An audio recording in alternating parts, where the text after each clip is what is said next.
we do positive affirmations and reward the process, the effort involved, versus saying, oh, this is so great, or this sucks and you could have done better. This is great. You're trying, and that's what matters. Welcome to Startup Dad, the podcast where we dive deep into the lives of dads who are also leaders in the world of startups and business. I'm your host, Adam Fishman, and in today's conversation, I sat down with Lloyed Lobo, who is the co-founder of fintech platform Boast.ai and the startup community Traction. He is also a Wall Street Journal best-selling author, penning the book From Grassroots to Greatness, where he shared his approach for building brands through community. He's a husband and the father of 3 kids. In our conversation today, we talked about Lloyd's background as a rebellious youth and his unconventional path to success. We covered Lloyd's early years as a Gulf War refugee, losing one of his twins before birth, and his daughter's influence on his decision to prioritize family over work. We also talked about Lloyd's journey through depression and how he improved his mental health with a focus on family. Lloyd talked about some topics that he's never discussed before, and I'm so appreciative that he did.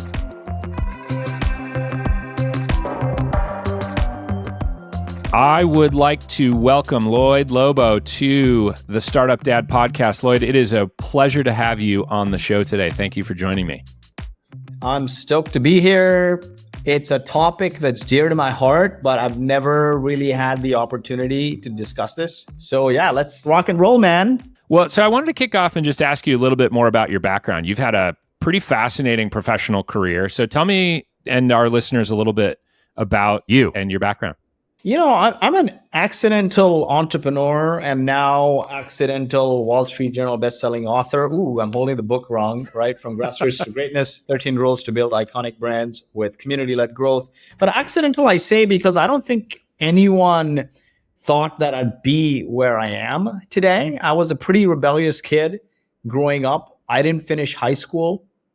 And almost everyone in my parents' circle and my wife's circle wrote me off and said, like, he'll amount to nothing. Why are you marrying him? Or you've not raised your son properly, those kinds of things.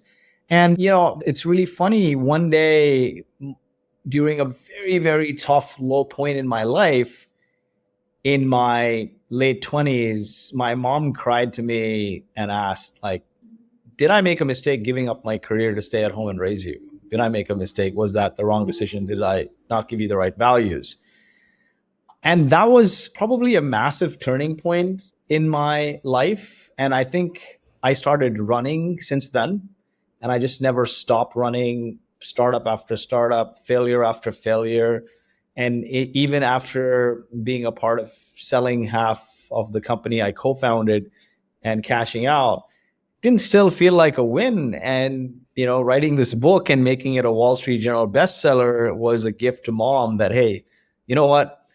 Money can be luck and other things, but writing a book and making it a Wall Street Journal bestseller is not. And, you know, for all the people that told you I would amount to nothing, they may not know me still, but they know Elon Musk, and my book was on the same list as Elon Musk the week of the Wall Street Journal bestseller week. So that's a snapshot, but I was a very rebellious kid growing up. I don't know why.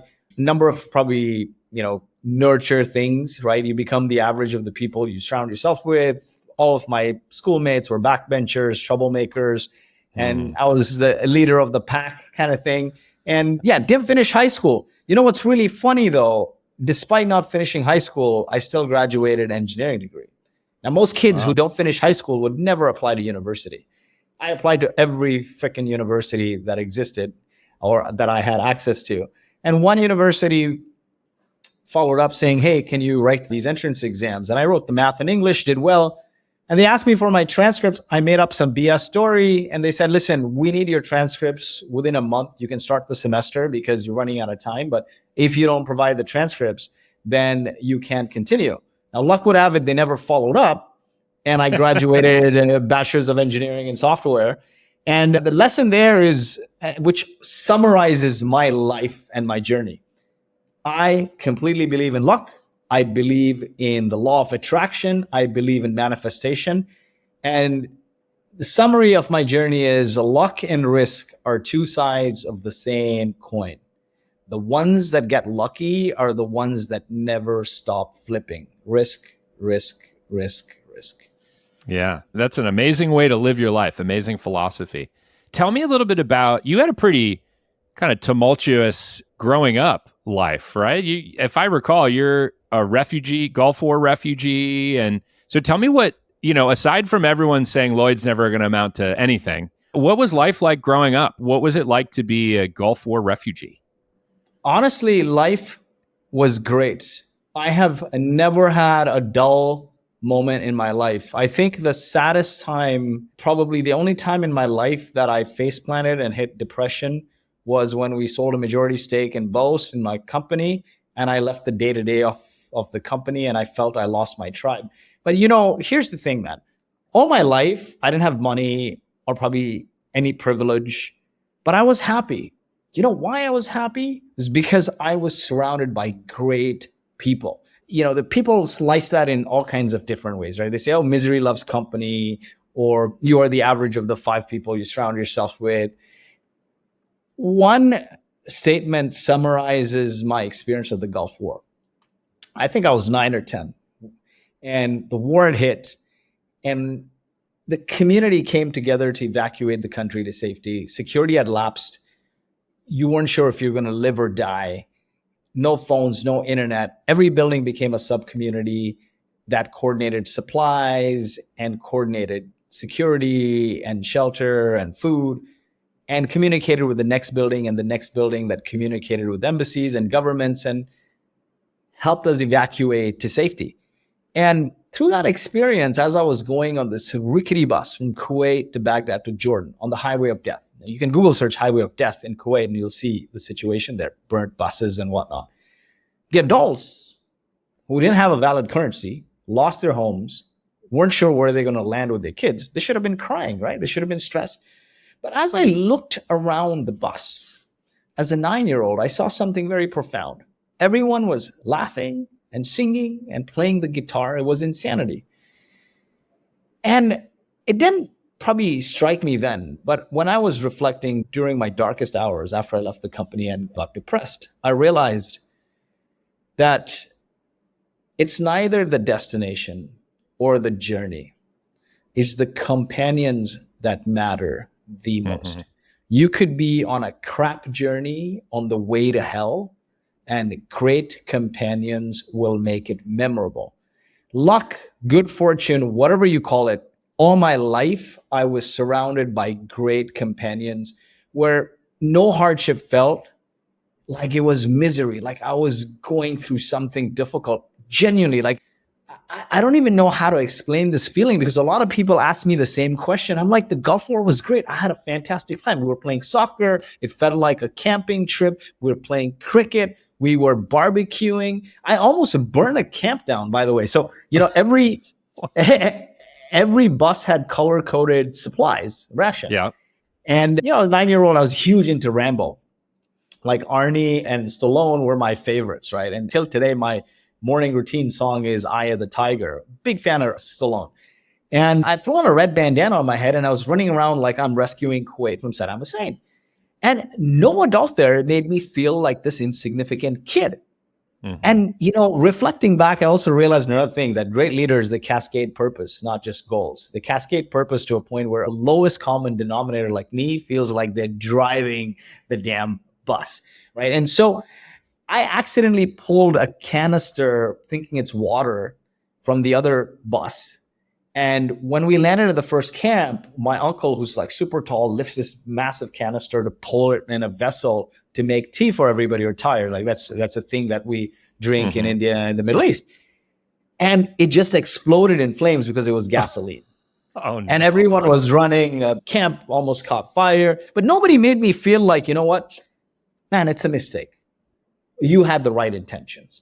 And so, all my life, I was surrounded by great people.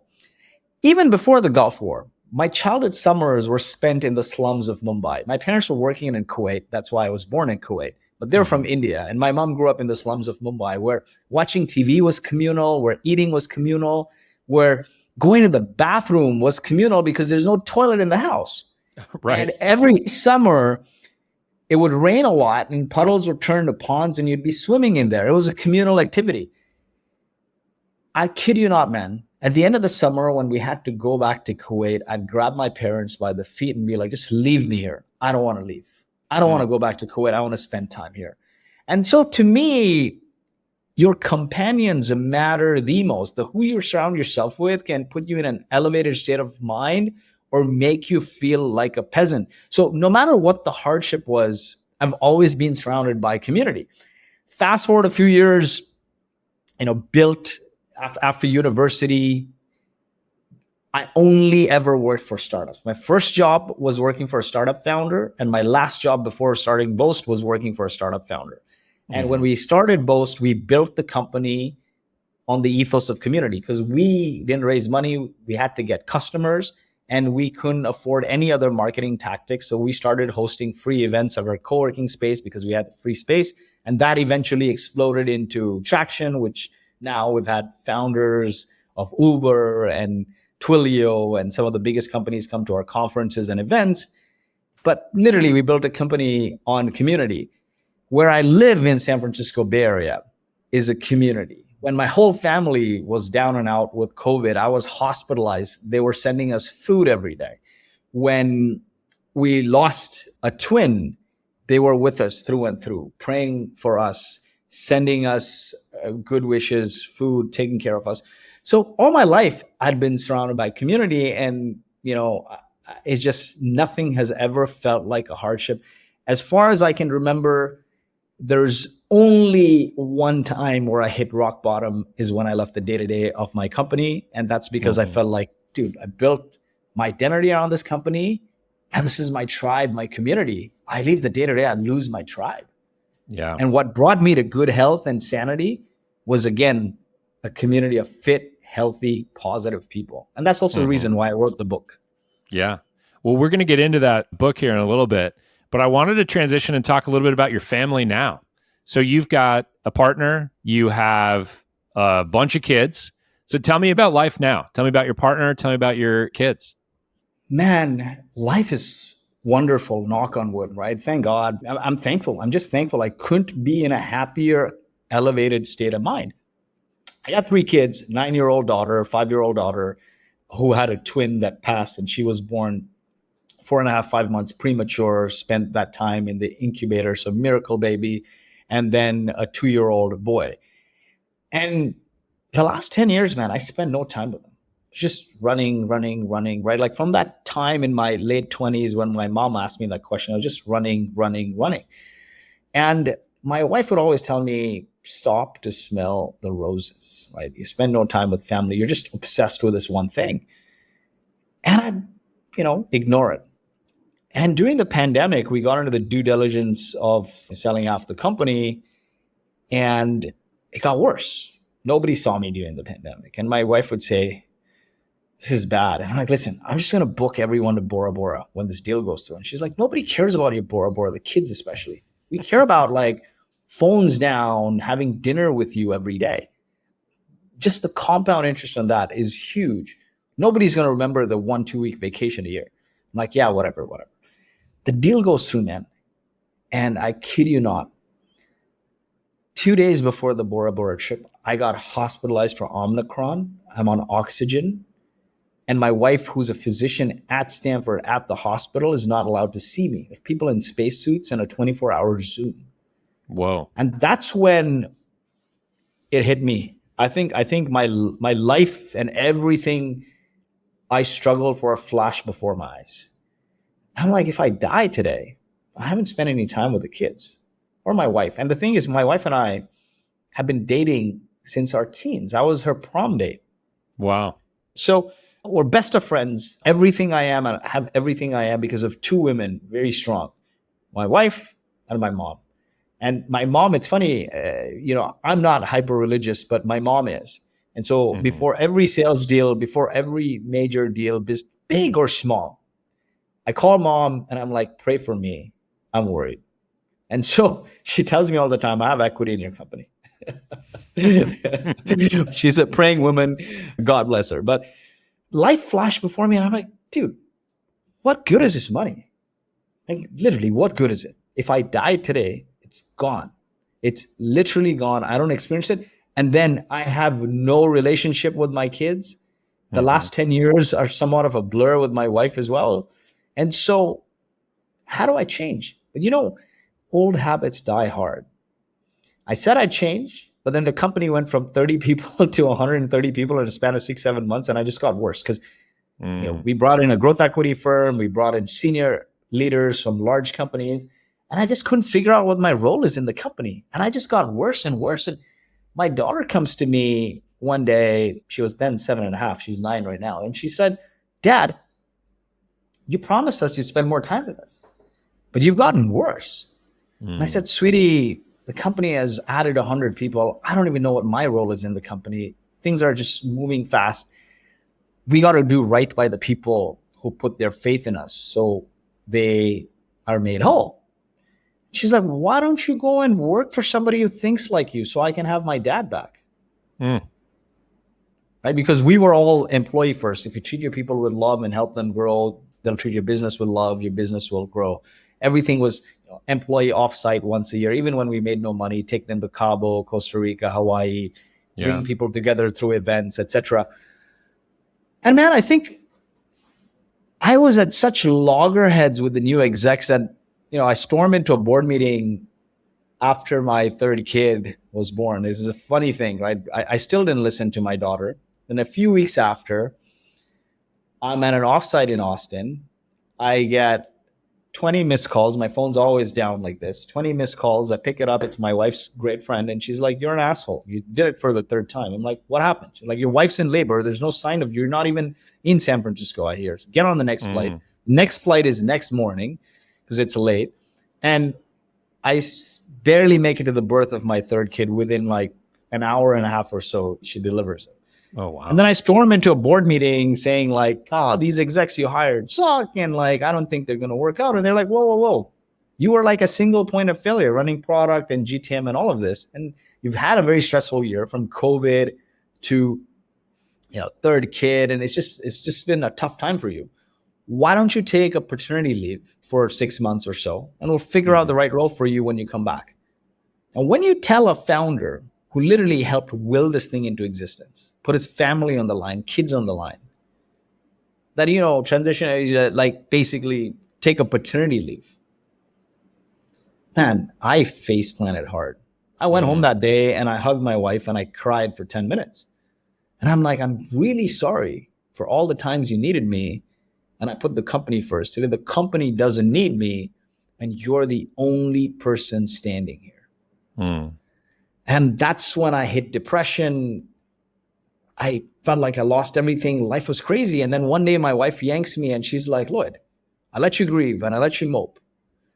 And my grieving was weird because I just started like blowing up money trying to meet people I thought I'd never meet again, like fly from place to place, fly people from place to place. And I think I was in Romania at a conference speaker retreat, now 3.5, 4 hours from Bucharest airport in the wilderness. And at 2 a.m, I'm frantically dialing an Uber. They're like, listen, no car is going to come at this hour. This is in the middle of nowhere. Where are you trying to go anyway?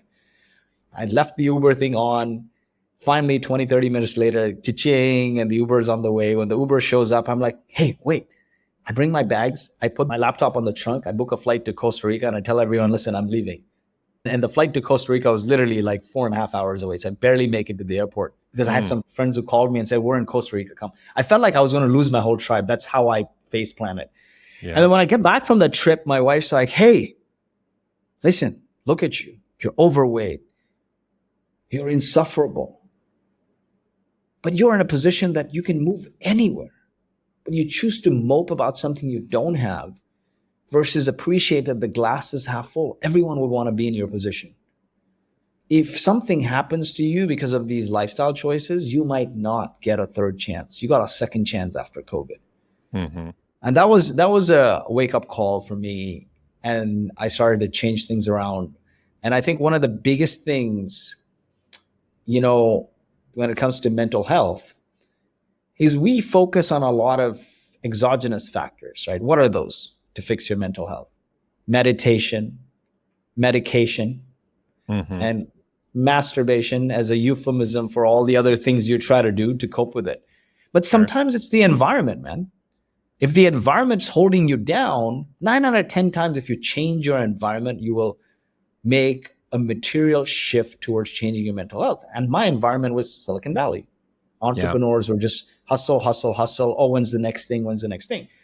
So it just happened to be, we started moving about and we had spent a month or so in Dubai. And Dubai is like Disneyland for adults.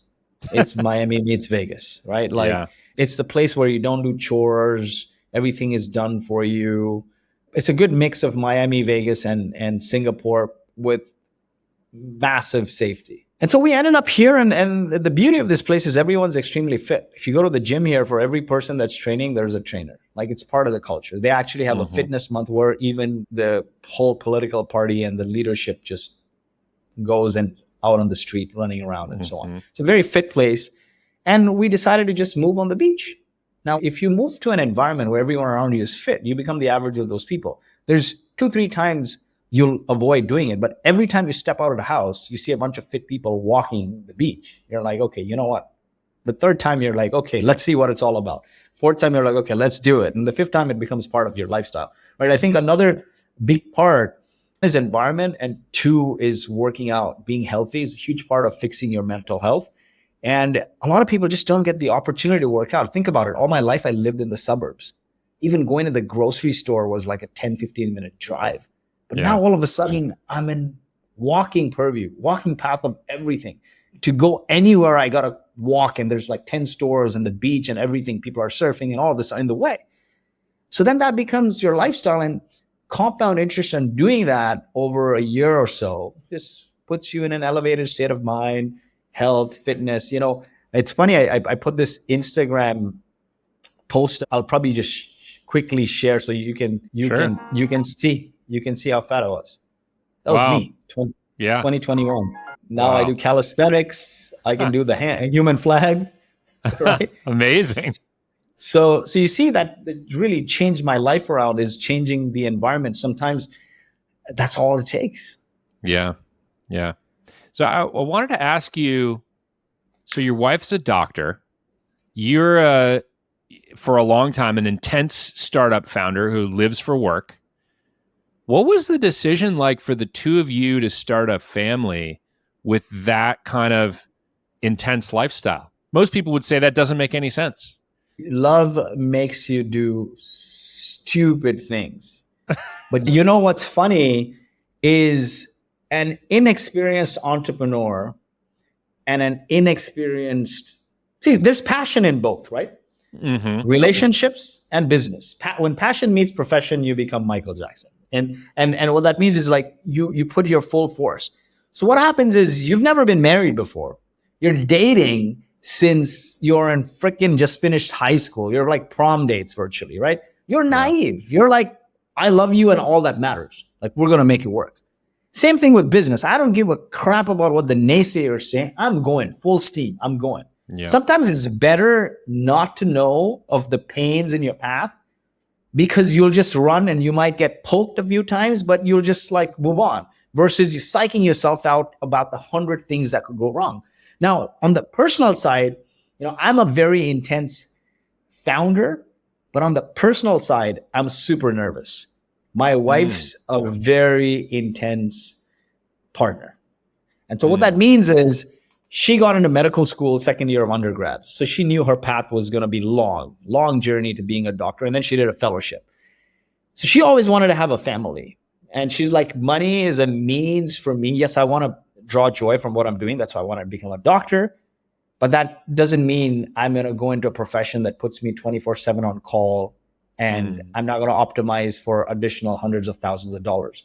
I picked ER, and she's a professor. She teaches medicine, because I have a set number of shifts. And when I leave, it's on the ER table. It's in the school, unlike others who have to bring it home. And I want to raise a family. Man, we had no money and we were paying expensive rent. And I was on unemployment when we started Boast. Mm. And she had the fortitude to buy a house. Mm. I was in Vancouver, Canada at a meeting or a conference or something. And she's like, listen, I found this great suburb and the houses are really cheap relative to anywhere else in the Bay Area. And I put my name in the hat. It's a lottery system in the Bay Area for new homes. And our name's up. So let's go for it. I think we got that house for like 700 and change. And now it's appreciated to significantly like more than 3x that amount. But that was her thing, because I am this person who just flies by the seat of my pants. Like, in the sense, like, I have the passion. I know what the purpose and vision is, and I'm just going to figure it out. My wife, on the other hand, from the time she was 15, she told me, I'm going to be a doctor and I'm going to live in the burbs and I'm going to have 3 kids. And that's exactly how that's precisely how it played out. And I didn't want, I was like, imagine this. I'm on EI starting a company and she's talking about putting a down payment on a house and make mortgage payments while she's a resident fellow, right? She doesn't even have a full doctor salary. She's making like 50,000. Yeah. And I'm freaking out. I'm like, she's like, don't worry about it. Now, I have very supportive parents who are great. And my parents knew how much rent we were paying in the Bay Area. So they were like, listen, we're just going to give you the down payment. And that decision that they did without including me haunted me for so long, because I never wanted that. That as soon as I had the opportunity to cash out from Boast, one of the first things I did was without telling me they wired the down payment, without telling them I wired them the money. I'm very, very close with my parents, right? They spend the winters with us wherever we are. Like, they're like extended parents to my kids, etc. But yeah, it was my wife's fortitude. The same thing with kids. She's like, listen, I knew in business, pain is the precondition for growth. Everything great is on the other side of pain and hardship and risk and uncertainty and consistency. And she's like, I'm doing the same thing in personal life. She's like, we're going to get old. If you wait for when things are perfect, we might not be able to have kids. So why don't we have them? And things will work out. I kid you not, man. She even suggested we had a nanny. And I'm like, are you kidding me? A mortgage? First kid, you want a nanny? I'm like, oh my God, there's no money. Like, what the hell? And, I kid you not, the best decision ever. Because quickly thereafter, she ended up becoming a doctor. The pay went up. And she's like, rather than investing in a week or 2 week, 3 week vacation a year, why don't we just invest that money in a nanny? And she's like, it's an investment. Look at it. You're working 24/7. I'm an ER doc. Our lives are crazy. What will happen when we get home or any free time? We'll jump at each other's throat. You're not doing enough. You're not doing enough. You're not doing the dishes. You're not taking after the kids. If we have a nanny, we will not fight about these little things. And the compound interest on fighting every day about stupid things will lead to divorce, which no 2 week vacation is going to save. I kid you not, man. That was so true, because now as I reflect back and, living in Dubai, nanny and driver and all of these services are part of the culture. It gives you so much free time in your day. Think about the American dream. I mean, it's great for the 1%, 2% of the people that make it. But for the majority of people, and for me, for the longest time, all my friends, this is life. You wake up early, right, to pack kids. You can never afford to live where you work if you have a couple kids, especially if your work's in the city. So you got to live in the burbs. That means you have a long ass commute. And then you're going early, you come back, you got to maybe bring your kids from school, make them dinner, everything, plan for the next day for your kids. And then you're catching up on email after dinner, and then you crash. The whole week is gone like this. You have just enough energy on the weekend to have one maybe social activity. Then you're spending time dropping kids to and from activity. Sunday is gone, planning for the following week. This goes by and goes by and goes by. In parallel, you know what happens? You pay federal tax, state tax, property tax, and you lose more than half. And then maybe you can just afford to have 1 or 2 nice vacations a year. You go through life through 65, not having the freedom, living from negotiables, not non-negotiables. And at 65 now you retire and you're barely functional because you haven't spent that time on your personal well-being. And now you've gone from giving it to the tax system to now the hospital system. And this was a big awakening for me when I came into money and I'm sitting in the hospital wondering how long I'll have to live, right? And seeing my wife cry freaked me out because she's an ER physician. I barely saw her cry when we lost our twin, and she cried a lot. But the way she cried when she saw me on that oxygen freaked me out. And I'm like, man, why am I in this situation? Why did I not know better? And so for me now, success means freedom. And money is no good if it doesn't buy me the freedom to do what I want, where I want, with whom I want, when I want, in my prime, particularly. And so I said, what are the places in the world where people choose to think about work and life differently, where I can spend more time with my kids? And now, if it takes away from my family and my fitness, I'm pushing it late.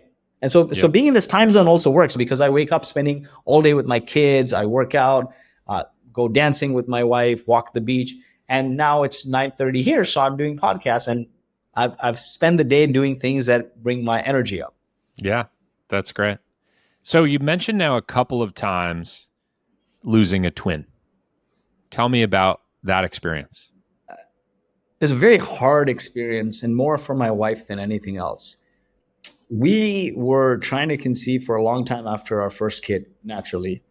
And the second kid was IVF because it was just hard. Number of factors, right? Age catches up to you, the environment, free radicals, all of this, right? But nonetheless, we went through 3 IVF failures, and then that cost a lot of money. Right? This is stuff I don't talk about. I've not talked about anywhere else except here. And then I don't know what it was, but we went to this great facility in Denver, CCRM, which is one of the best in the world. And it so happened that it ended up being twins. And I'm like, what the hell? We went from having 3 IVF failures in California to now twins. And we were super excited.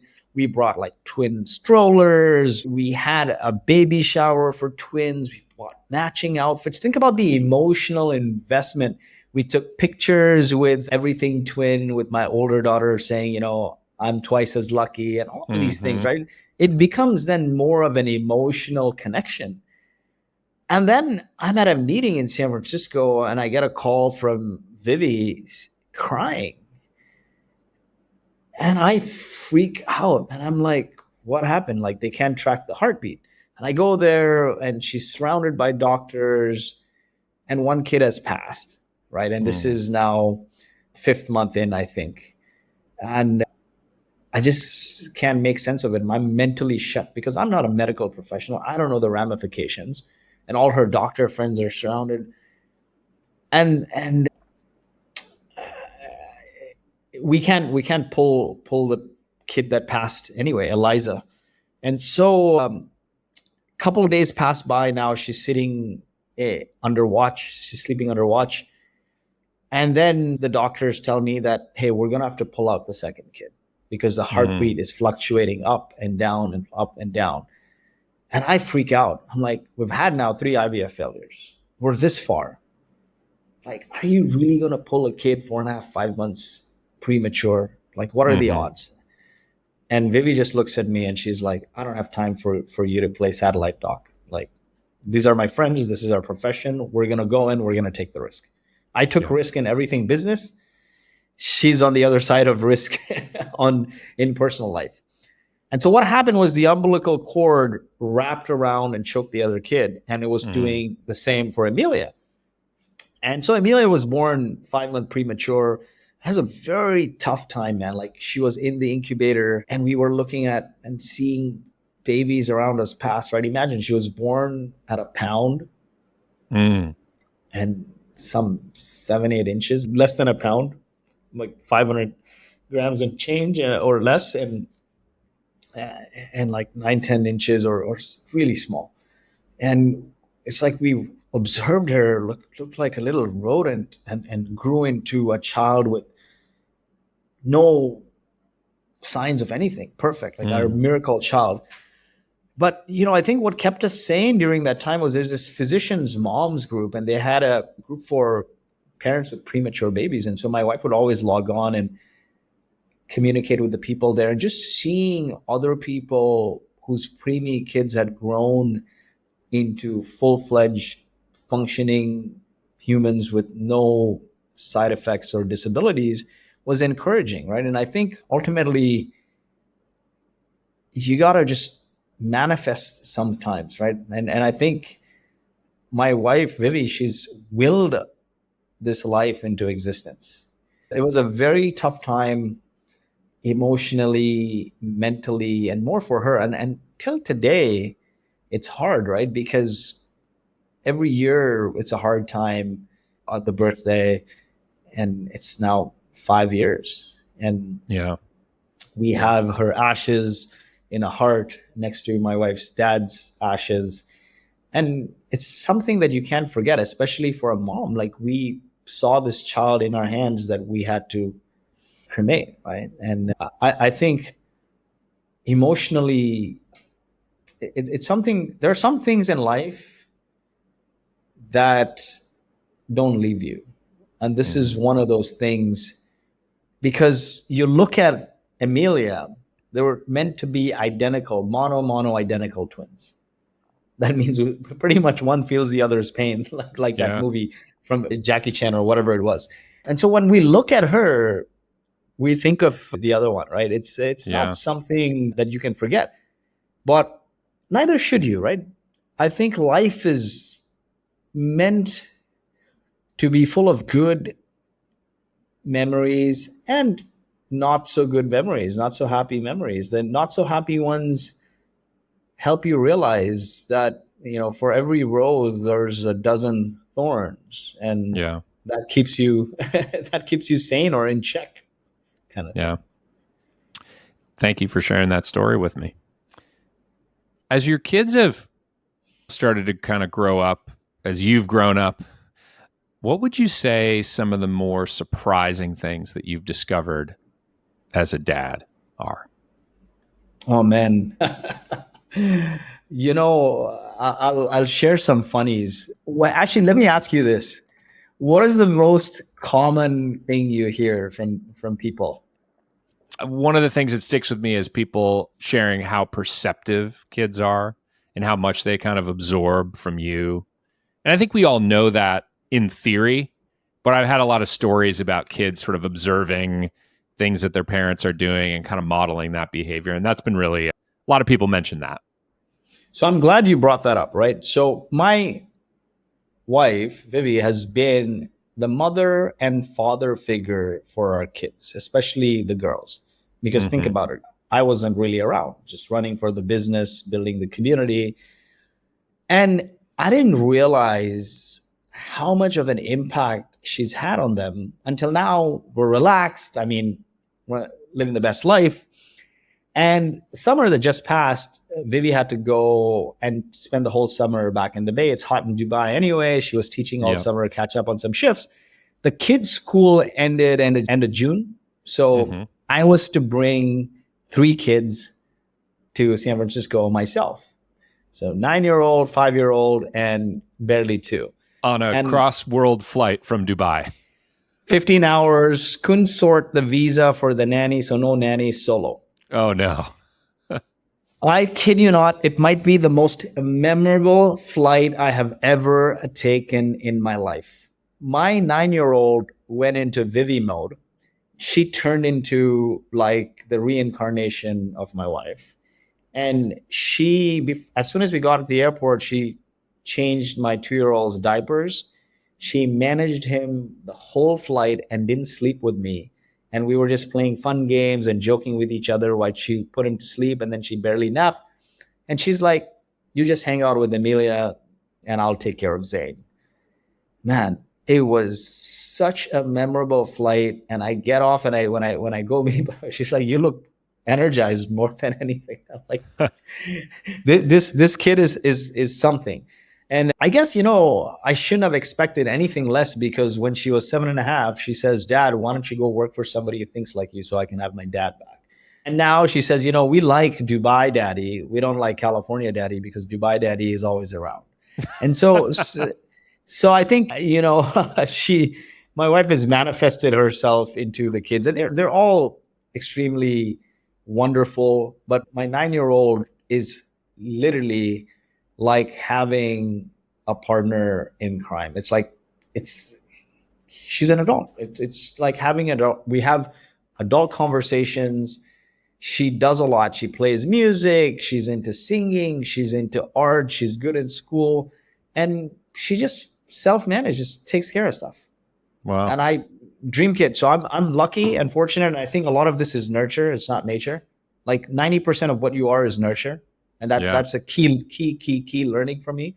And so she's had good nurture, and I had nothing to do with it. Yeah. Unfortunately. So with your 3 kids, do you have a rebellious kid like you? Clearly your oldest daughter sounds like a lot like your wife. Very driven and sort of absorbed a lot. But who's the rebellious kid in your family? The second one, Emilia, rebellious. And obviously, right, she had to fight for her life and will herself into existence when, she's born like what? 4.5, 5 months early, sitting in the incubator when kids around were dying. There's a picture that is so memorable for me. I think when she came off the hospital and done and dusted the first time, I think within a week or 4 or 5 days, they want the mother to have like skin to skin with the premature baby. So to feel that warmth. And I think it's the first time my wife held her on the chest. And there's a picture of her. You don't see the face. I mean, you can't, like, it's horrifying, right? Like it's barely formed. But there's a picture of her with her finger like this. Like it was literally shaped like this. And I don't know if I can find the picture, which basically symbolizes that everything's going to be okay. She's the rebellious one in everything. And, because she went through that, we just give in. So I often joke, me and my wife, after sort of 15, 14 years of being married, now feels like we're dating again, because we're working US time zones. I have a very light work because I just do my podcast and I'm on 3 boards. I'm not in the day-to-day of the company. She teaches, and then every 3 months she goes back to the Bay Area for 2 weeks a shift. So all our day is spent together, right? And this is hilarious, and you'll laugh, right? Because I think one of the questions you had was the most frustrating thing that has ever happened to you as a dad. Yes. And it's always caused by my 5-year-old. Is like me and my wife literally are like we're dating again. We went from teenagers and prom dates to then med school and startup and sort of residency and into this chaos. So it's like we're dating again. And fortunately, we can do that in our 40s, early 40s. And so like every time we're getting intimate, she like finds a way to barrel through the door, and I'm like, oh man, like, and a heat-seeking missile. It's a heat-seeking missile, and then and then my wife feels bad, and she has to accommodate, and she's like this, and she's like, you know what? If this is the only problem we have, be happy. Yeah, that's so funny. I love to ask people about parenting frameworks or guardrails that they have. I think you mentioned in our prep for this episode that you're a big fan of the positive discipline approach to parenting. So just tell me about how you bring that to parenting and what that means for you. I think a lot of times we praise the results, almost everyone, right? I think growing up, especially folks from like the Indian subcontinent, Asian from Asia, right? Like you praise the results. And if the results are not there, then you reprimand based on results.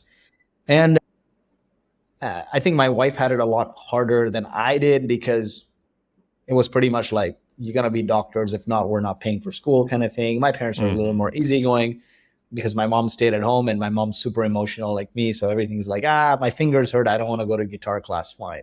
Oh, somebody punched me. I don't want to do karate anymore. Oh, it's fine. Right. Like she was very pampering. And I think I needed tough love in life, which I got later in life for me to realize that life is not roses.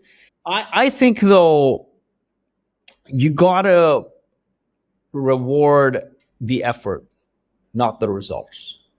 I don't know. There's this great book called The Score Takes Care of Itself. And what that means is if you follow a process and you keep following the process, eventually the score takes care of itself, provided it's the right process. And so we do positive affirmations and reward the process, the effort involved, versus saying, oh, this is so great, or this sucks and you could have done better.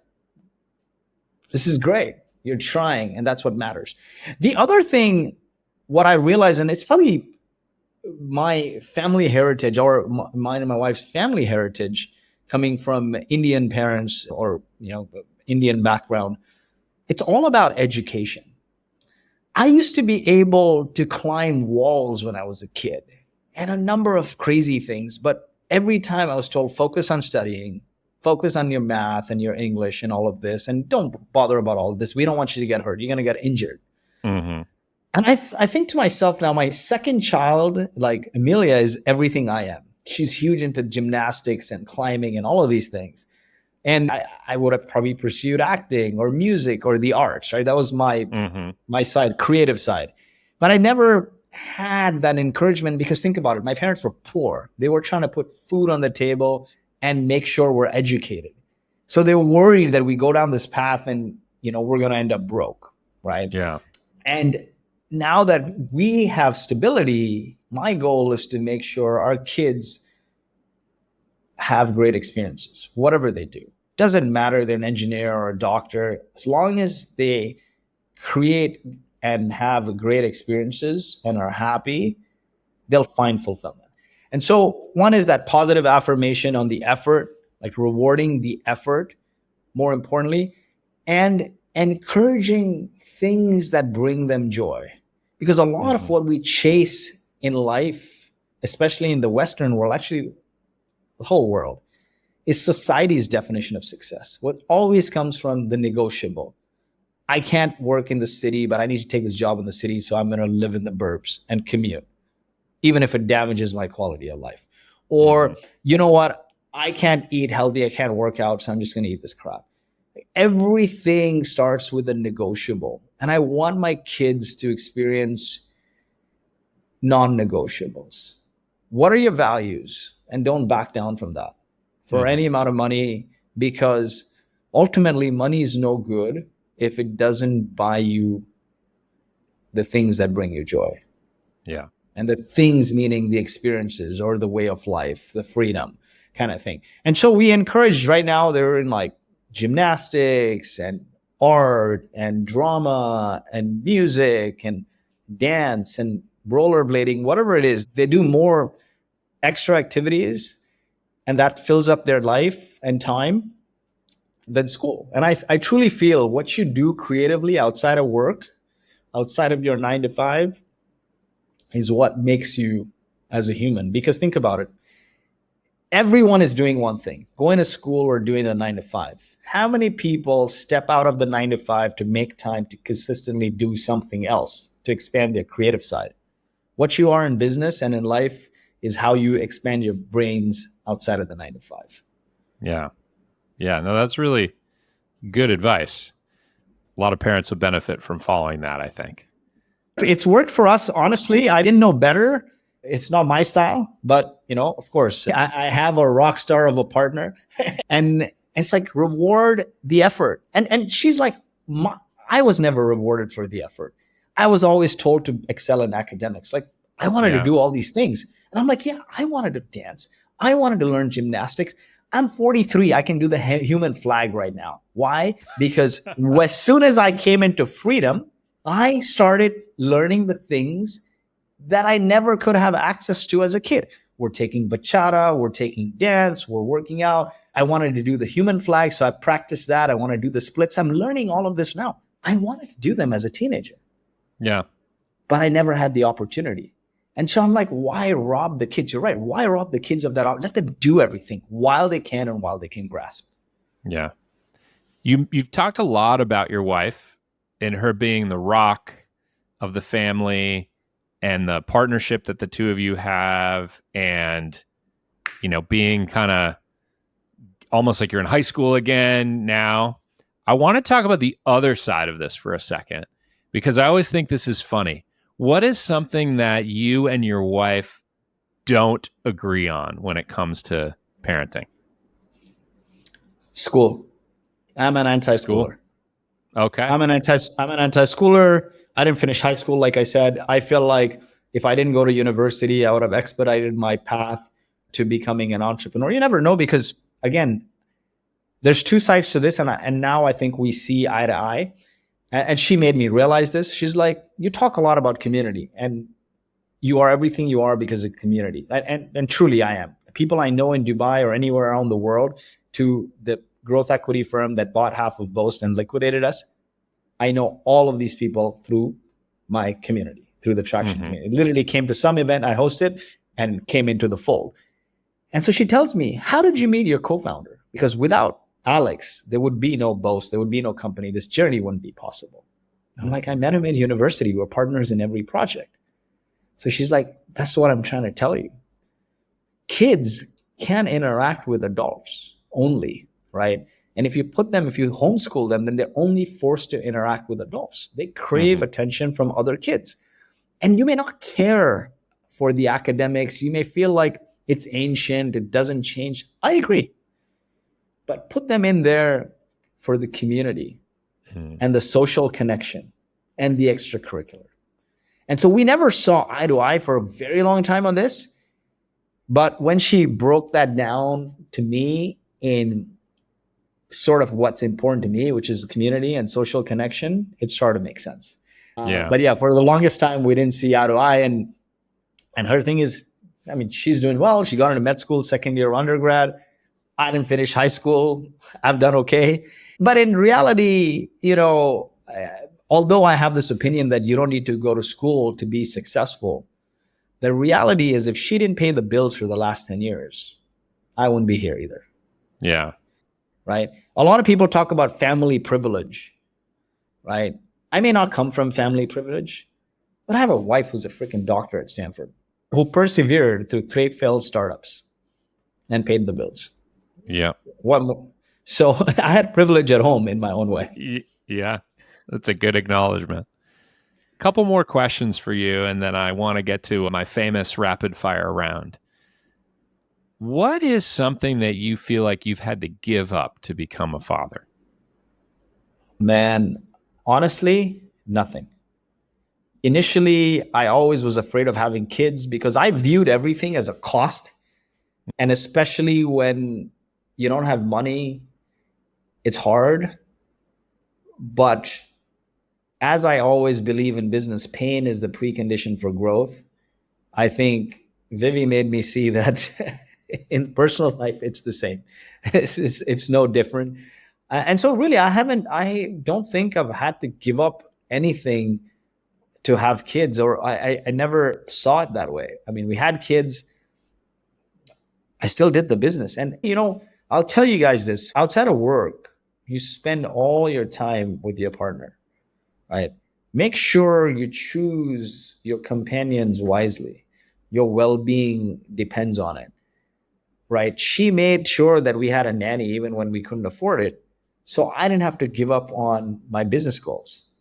That's the reality. Now you want to hack? If you can pick 1 or 2 things, 2-3 vacations a year, maybe a fancy car, etc., or a nanny, and just take stock of your life. How often are we fighting about doing stupid chores? If that's more than 2 times a week, then you better believe having a nanny is going to improve your quality of life over that 2-week vacation or that fancy car. Because what good is the fancy car if every time you and your partner are in it, you guys are arguing?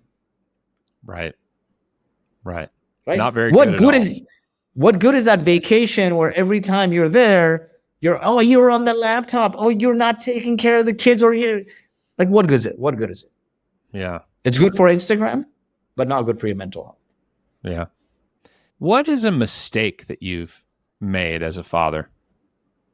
Oh, a lot of mistakes, man. I think like it's not something you come experienced with, but I think I regret the 2 or 3 moments where in a fit of anger, I've yelled at my kids because they don't know. And yelling at them doesn't make it better. In fact, they don't understand it. And that's more an emotional response from your side, but they don't get it.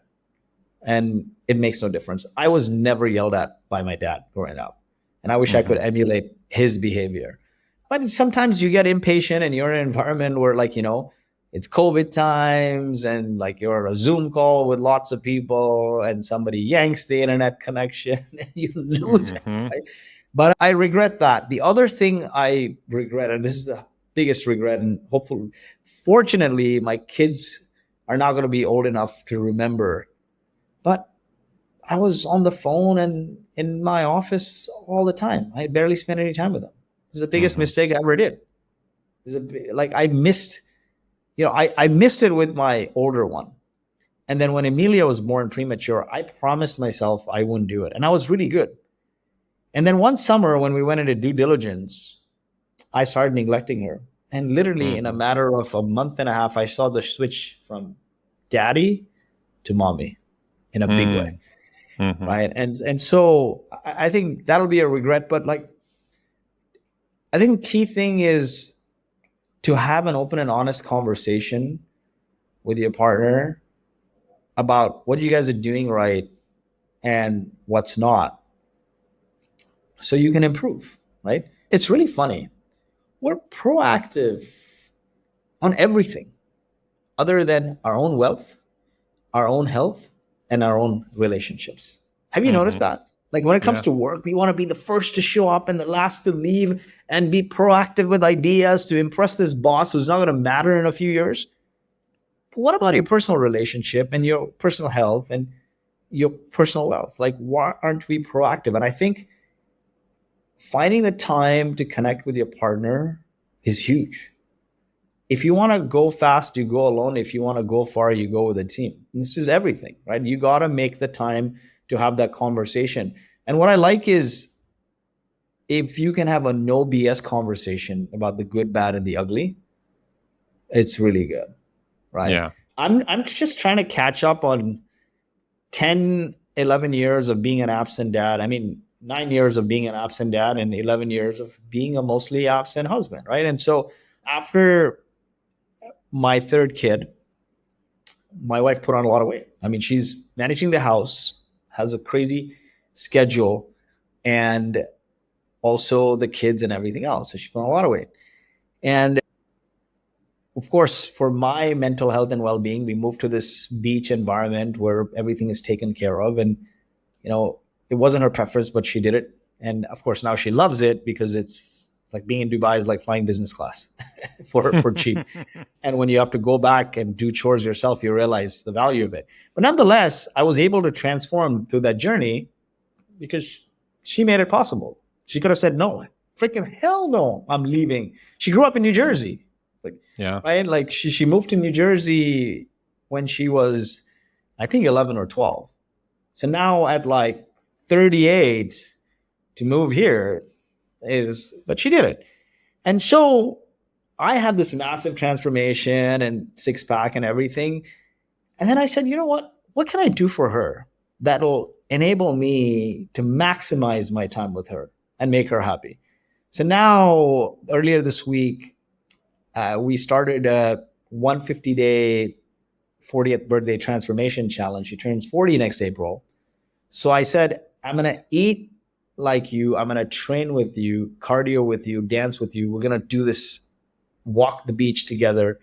And so I'm journaling that on my Instagram every single day. So we're on, I think it's day 5 of 150. And I think she'll be happy because I don't want to be, every time somebody compliments me that, oh, you've lost a lot of weight, you look great.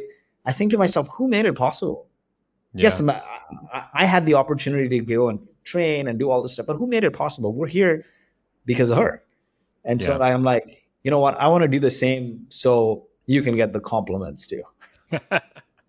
That's great. I'm sure she really appreciates that. Despite us having somebody who cooks and everything, I'm literally cooking 3 meals for her and taking pictures of it. I'm getting joy out of it. I don't do things that I'm not passionate about. That's the thing. And so after Boast and doing traction, then I put all my energy into making the book a bestseller. Like, I have no project. I have nothing for the next 5 months. Let's do this. Let us do this. Yeah. So last question, how can people be helpful to you on your journey? If folks are listening to this and they're like, oh, I want to follow along with Lloyd and his life. I was posting a lot on LinkedIn in the last 6 weeks, 7 weeks. What I did was to make the book a bestseller. I recorded 80 podcasts in a 9-week period. It's a lot of podcasts. And they all released the week of my launch. And then I think I got burnt out and I said, I need a break. Like I've literally now, I expedited the launch and I said I wouldn't do this, but I literally disappeared on my family. Fortunately, like they were in the States. I came back early to do this.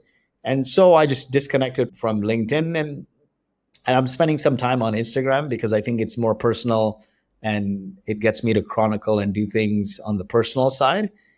But I don't know, man, like I'd only say this.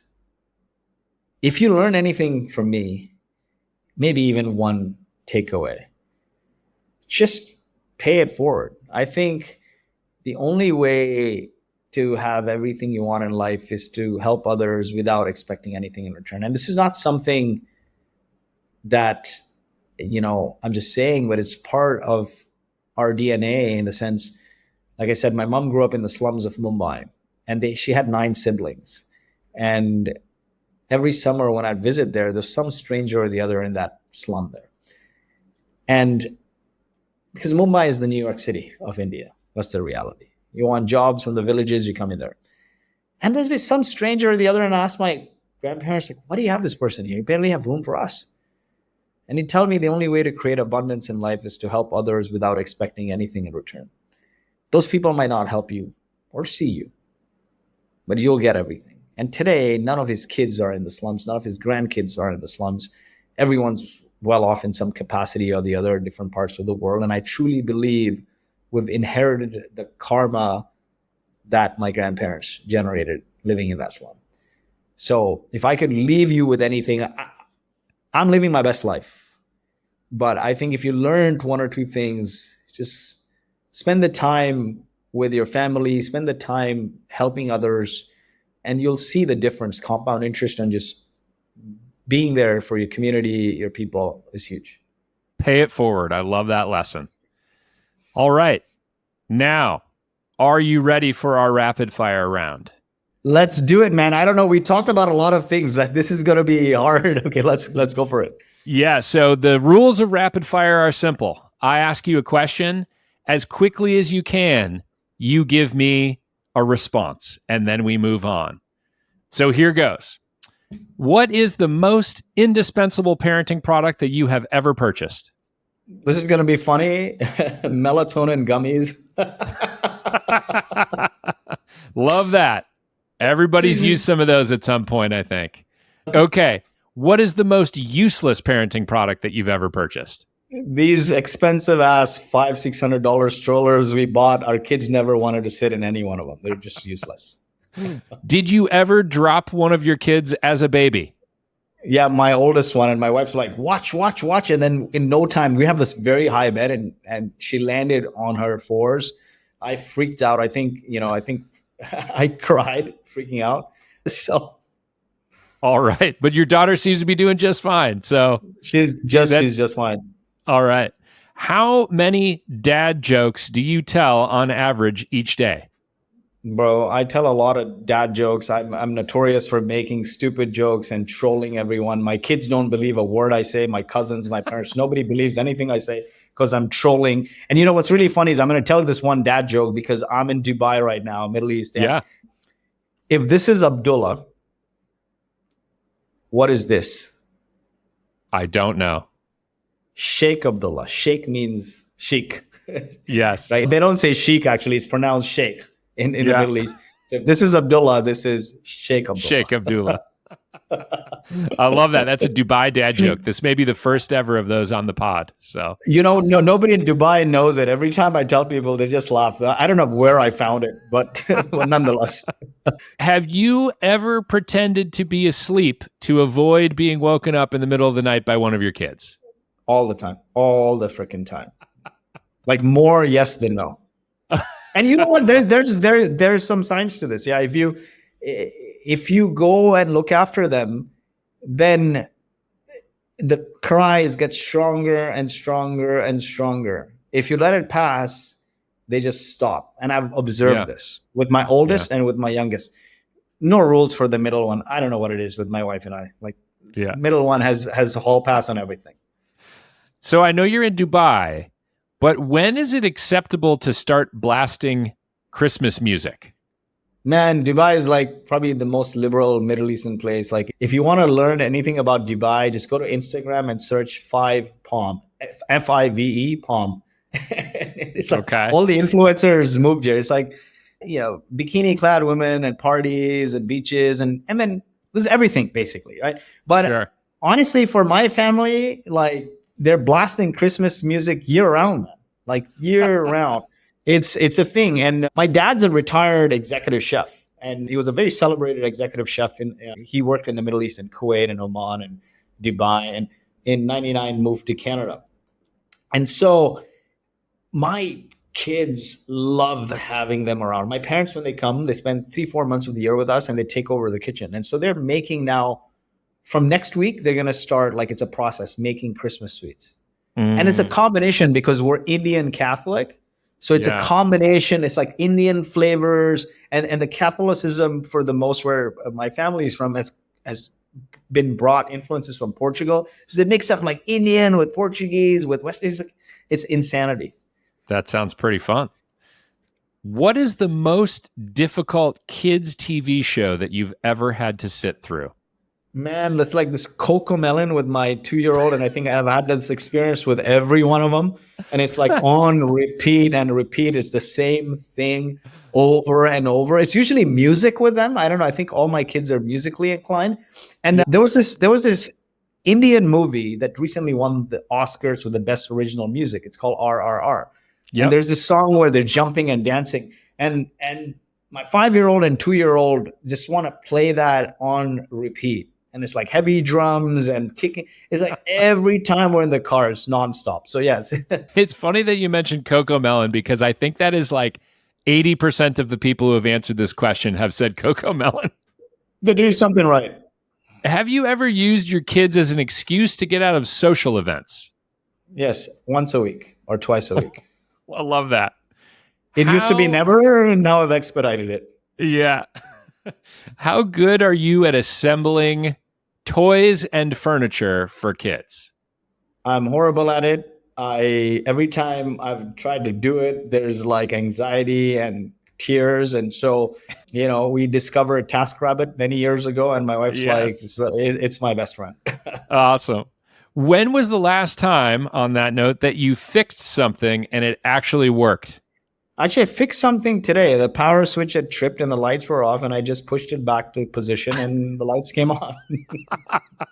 And you can, that's it for the year. You're good. End on a high note. Honestly, I have like anxiety with these things and filling forms. And the forms thing, of course, our company Boast automates government inefficiencies. But anything that has like, this is going to be a laborious process gives me anxiety. So I don't do it. I hire people to do it. I'm like, my life is better. It's fine if I lose some money. Yeah. Yeah. What is the most absurd thing that you've ever done to make one of your kids stop crying? I can do a phenomenal fake cry. And I've cried